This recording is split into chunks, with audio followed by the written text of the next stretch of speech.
आज मैं आपको हार्ट अटैक के बारे में 1 से 2 मिनट में बताने की कोशिश करूंगा। हार्ट अटैक को 3 नामों से जाना जाता है। एमआई, मायोकार्डियल इंफार्क्शन, या कुछ लोग एसीएस भी लिखते हैं। एसीएस का मतलब होता है एक्यूट कोरोनरी सिंड्रोम।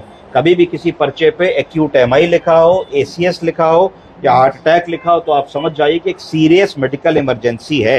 ये कब होती है और कैसे होती है? ये तब होती है जब हार्ट की मसल में ब्लड ले जाने वाली रक्त कोशिका से ब्लड जाना पूर्णतः रुक जाता है या बहुत कम हो जाता है। ऐसा क्यों होता है? ऐसा इसलिए होता है कि ब्लड वेसल आर्टरी के अंदर क्या डिपॉजिट हो जाता है?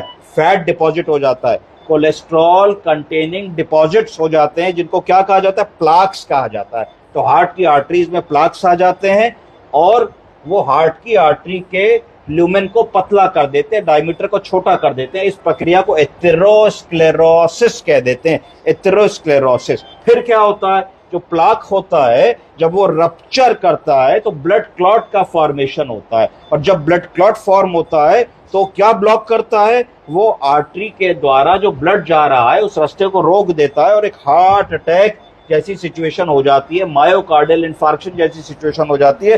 हार्ट की मसल को ब्लड नहीं मिलता, जिसके कारण वो मसल मरने लगती है और मरीज को लक्षण आने लगते हैं। सांस फूलने लगती है, छाती में दर्द होने लगता है, पसीना आने लगता है, जबड़े में दर्द होने लगता है, लेफ्ट शोल्डर में पेन रेडिएट होने लगता है और भी कई लक्षण होने लगते हैं। तो जो lack of blood flow heart की मसल के अंदर हो रहा है क्योंकि आर्टरी बंद हो गई है, उसको अगर हम बहुत जल्दी खोल देते हैं तो potential permanent damage to the heart बच सकता है। इसलिए तुरंत उसको हार्ट के डॉक्टर के पास भेजना है। एक ईसीजी करने के बाद तुरंत उसको कोशिश करनी है कि जहां एंजियोग्राफी एंजियोप्लास्टी होती है वहां भेज देना है, जिससे वो बंद नस खोली जा सके, रिवेस्कुलराइज किया जा सके। यदि ऐसा नहीं संभव है, वहां पे ऐसा सेंटर नहीं है, तो फिर ऐसी भी दवाएं आती हैं जो हार्ट के ब्लड के क्लॉट को खोल देती हैं।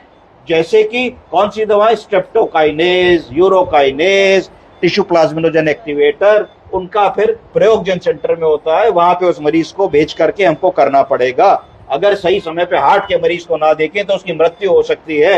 यदि मृत्यु नहीं होगी तो भी अगर ठीक तरीके से इलाज ना मिले तो उसकी क्वालिटी ऑफ लाइफ बहुत रिड्यूस हो सकती है, उसका इजेक्शन फ्रैक्शन बहुत पुअर हो सकता है, 20-30% हो सकता है कि यहाँ से वहां तक भी उसको जाना पड़ेगा। तो सांस फूलेगी, थोड़ा सा पैर लटका के बैठेगा तो पैरों में सूजन आ जाएगी। तो heart attack is a major emergency. हमको उसको रिकॉग्नाइज करना आना चाहिए ईसीजी के माध्यम से, ट्रोपोनिन टी की जांच के माध्यम से, लक्षणों को पूछने के माध्यम से, और कितना गंभीर है इसके बारे में हमको जानकारी होनी चाहिए। धन्यवाद।